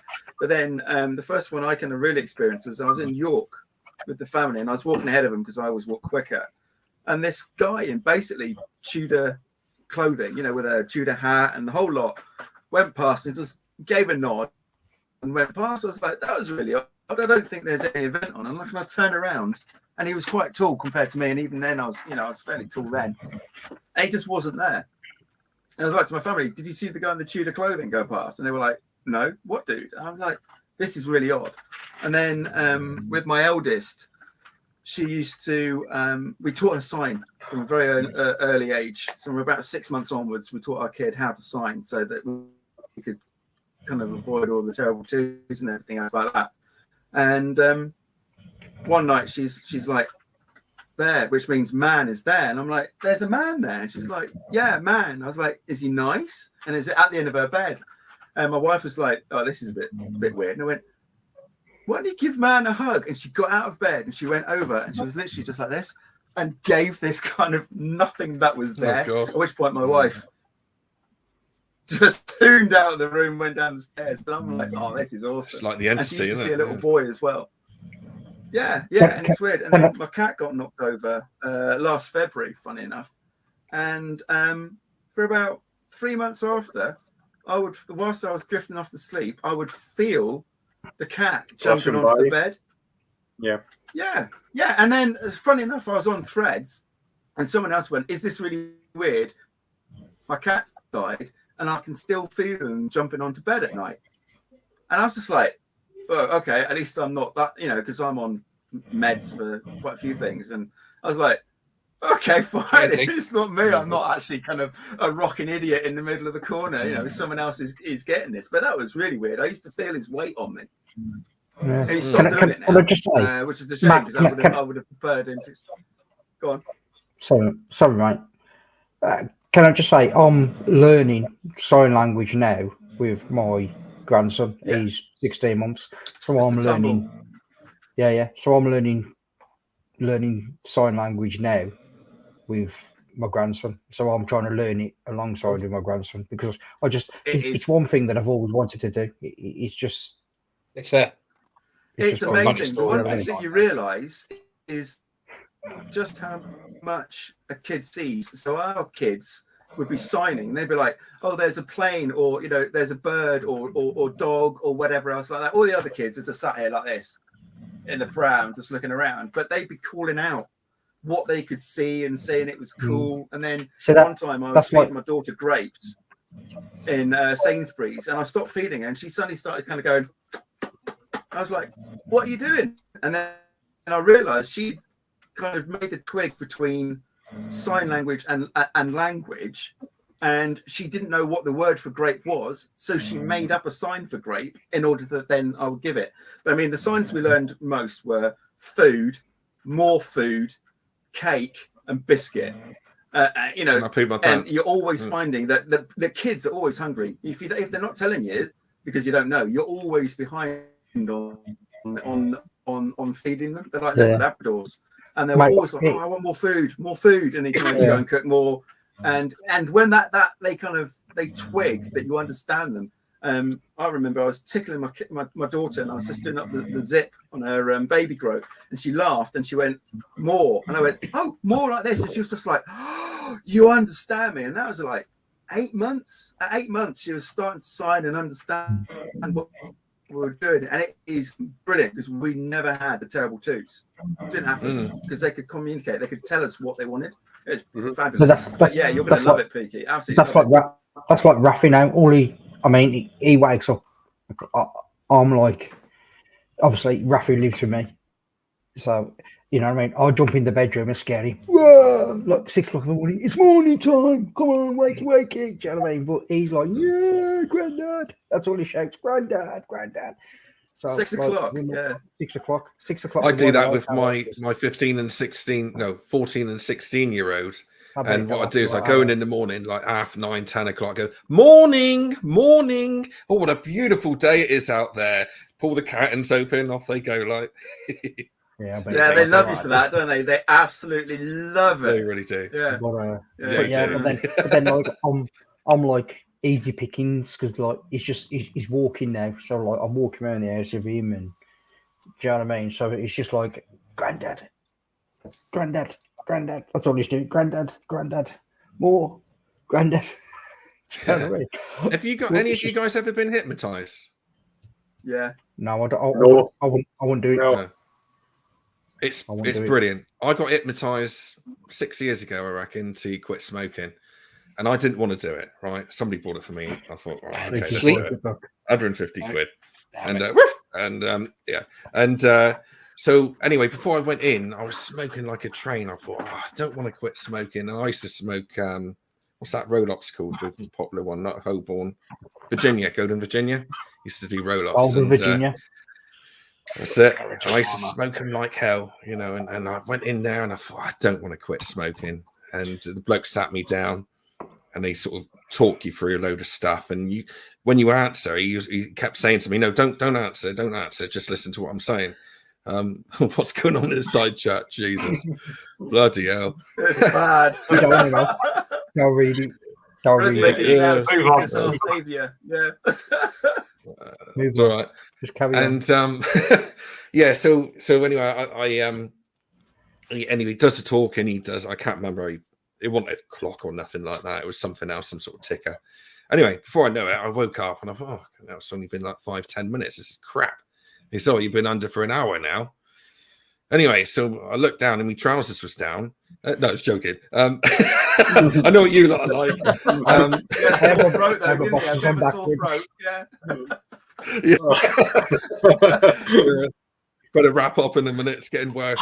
And yeah, I'm not joking. Yeah. I put my hand in my pocket with my baccy, and I thought, I did not know what to do with this packet of baccy. I just literally thought, I knew that I wanted it when I went in, and when I come out, I just didn't know what. I chucked it in the bin in the high street, and I stopped for about, I think it was about 4 or 5 months, and I thought, I cannot believe how good this is. I'm going to have a cigar, just for the hell of it. As soon as I took that one puff, I was back on them again. Just literally like it was broken a spell that had just done it like. So yeah, it was interesting. It was good. You see, when I stopped smoking, I just Tracy fell pregnant with Violet now. She's 9.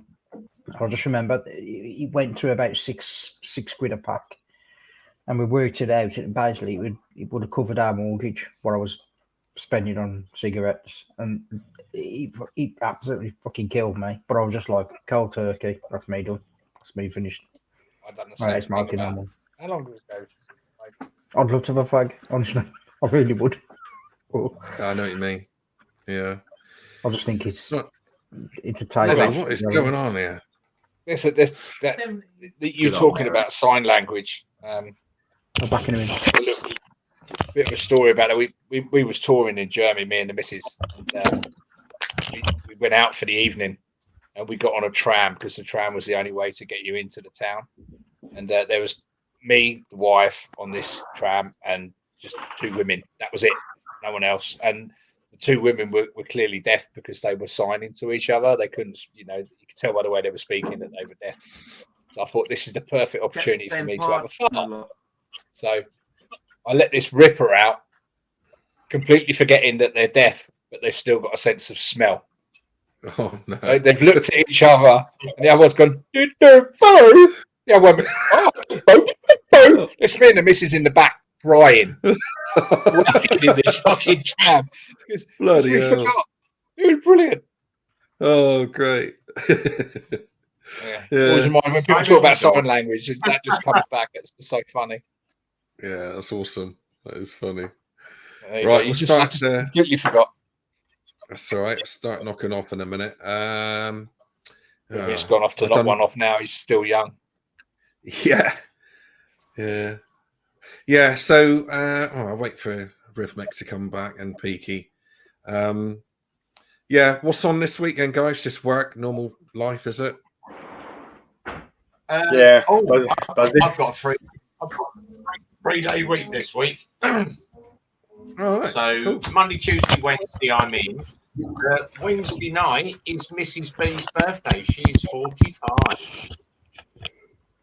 Youngster young, that she is.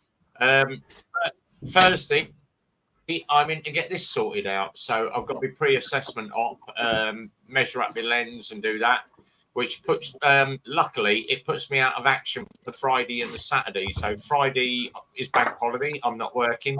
Saturday, I'm in the garage, but all I've got is MOTs, so I can manage. I'm going to be like a pirate at the weekend with an eye patch on. So Super Sausage Sunday, bank holiday Monday off, and then back to work the following Tuesday.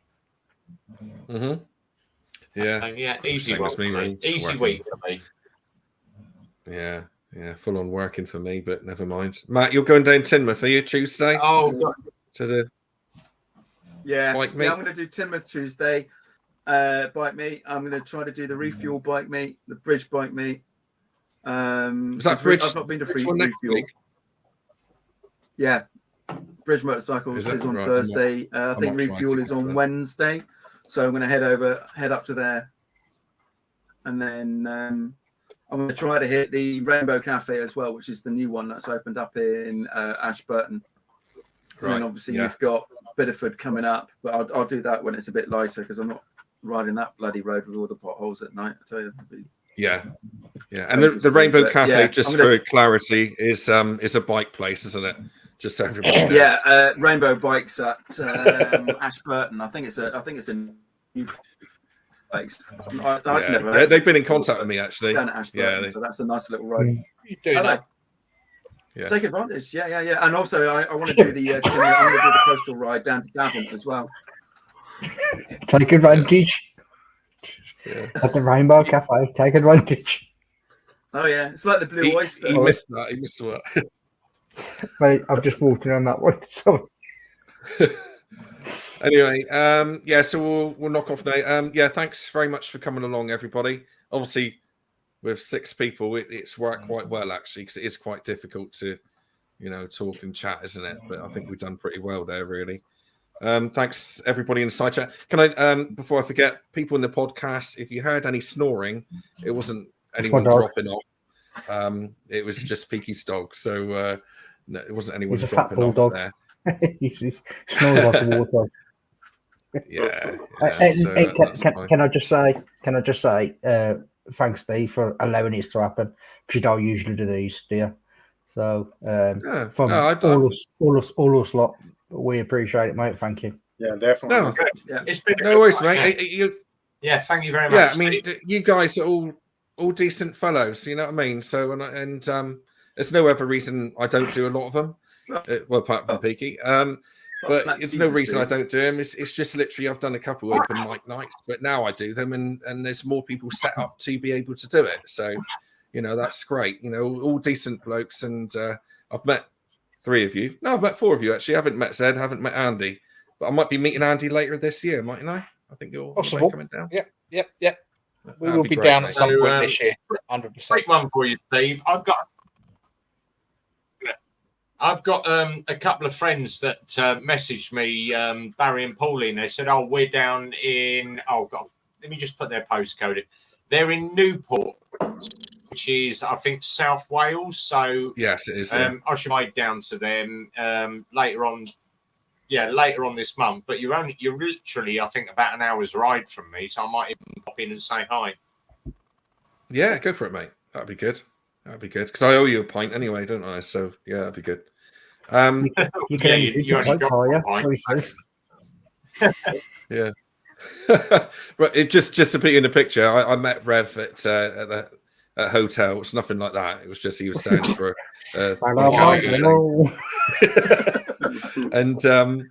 he bought me a pint, and I was driving, and then I look around and he bought me another pint, but because I was driving, obviously I didn't want to have 2 pints. Because I would only have 1 if I'm driving. So, but you drank it anyway, didn't you? I actually stop at 4 if I'm driving.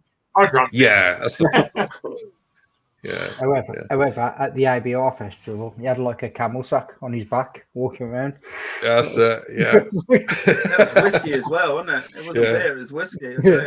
He was on the I had to help him stagger back. I had to undress him to get into bed. It was really embarrassing. It really was. I take his pants off. And you stayed with me all night as well. Thanks so much for that. That's really kind of you. Yeah. Well, no, anyway, it's gonna be IY there. Well, I've got all these Steve jokes going, and I can't do it when I'm online. It's just I just got to.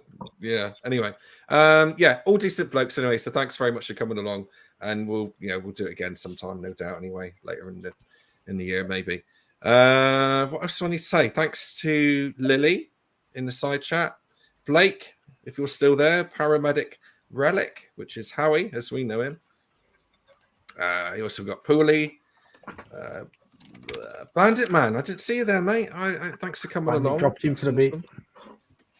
Eh? He dropped in for the beat, didn't he? Oh, Selling that bike of his. Yeah, nice bike, isn't it? Mate, it's someone's going to get a cracking bike, isn't they? Mate, it's worth that's worth some coin. That is. That's worth. You could buy that and sell that for more. 100%. I agree. Yeah, he's got some right. 7.5, wasn't it? He wants something like that. 7.5. Mate, those engines fly, don't they? Honestly, it's stunning. It's stunning bike. Yeah, it's really cool. Chewy, some bloke with a rhythmic biker, whoever that is.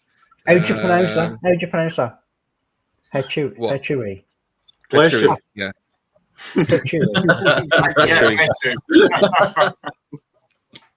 Oh, hang on, Peaky. I think it's Hachewy. That's better than whatever accent you were trying to pull off the other night. Yeah, I gave it a go.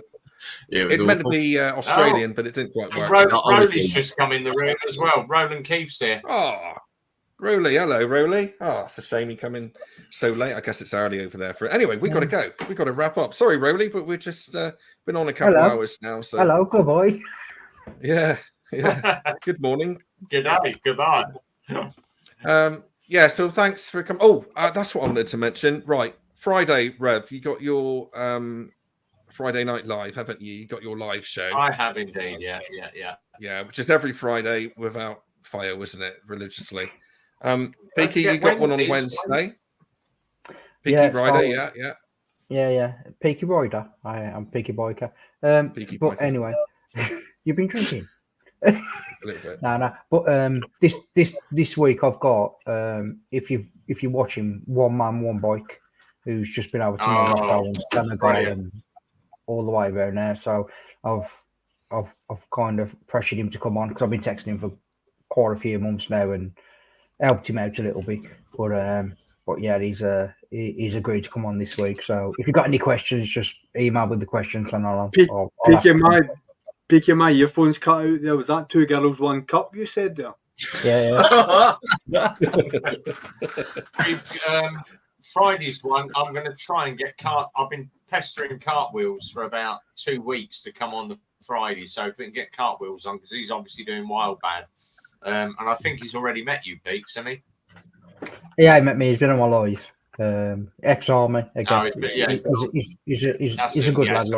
He's a nice lad. You know what I mean? So. Tibbo. Sorry, Tibbo. I didn't see you there, mate. That's somebody that I know. You know Dane Tinmouth. I'll see Dane Tinmouth at some point. Yeah. All right. Anyway, thanks, lads. Much appreciated. We'll put this onto the podcast at some point, and I might do a little bit of editing on it, but not too much. But thanks very much for coming along. Thanks everybody in the side chat. Tom SDC, Roland. And missed that, but all the best, guys. Thank you very much. Adios. Bye. Bye.